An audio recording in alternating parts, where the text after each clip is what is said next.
ألف مبروك الفوز النادي المصري على البنك الأهلي بثلاث أهداف مقابل هدف في مباراة جميلة جدا جدا. النادي المصري قدم مباراة قوية، يعني بمعنى أصح انتقم من فريق البنك الأهلي اللي هزم المصري في الدوري ذهابا وإيابا من نتيجة كبيرة. قدر النادي المصري النهاردة إن هو ياخد حقه ويسقر من فريق البنك الأهلي ويفوز عليه بثلاث أهداف. يعني الشوط الاول كان ضايع بالنسبه للنادي المصري، هدف كريم بامبو في الدقيقه 15. رجع الشوط الثاني ما تعرفش علي ماهر عمل ايه مع اللعيبه. الشوط اللي في غرفه الملابس اللعيبه نزلوا الشوط الثاني اجروا النجيله بمعنى الكلمه. صلاح محسن فكت العقده. ضربتين جزاء النادي المصري، معقوله ضربتين جزاء النادي المصري؟ لا لا لا، ده التحكيم من الشوط الاول اصلا كان ضايع.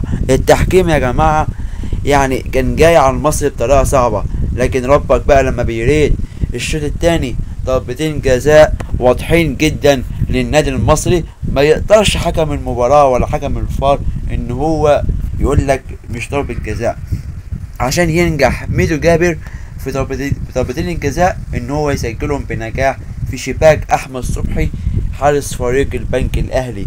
وكمان صلاح محسن فك العقدة بعد خطأ من عاصم صلاح مدافع البنك الاهلي.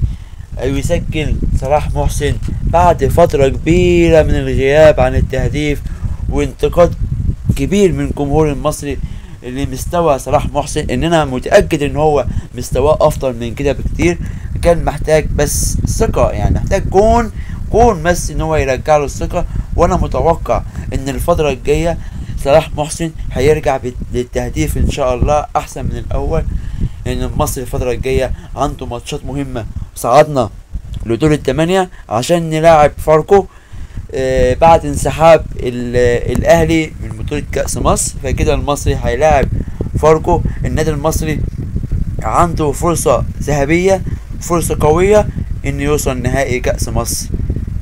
ماتش فاركو يعني احترام الفريق فاركو، لكن المصري قادر على ان هو يفوز بالمباراة.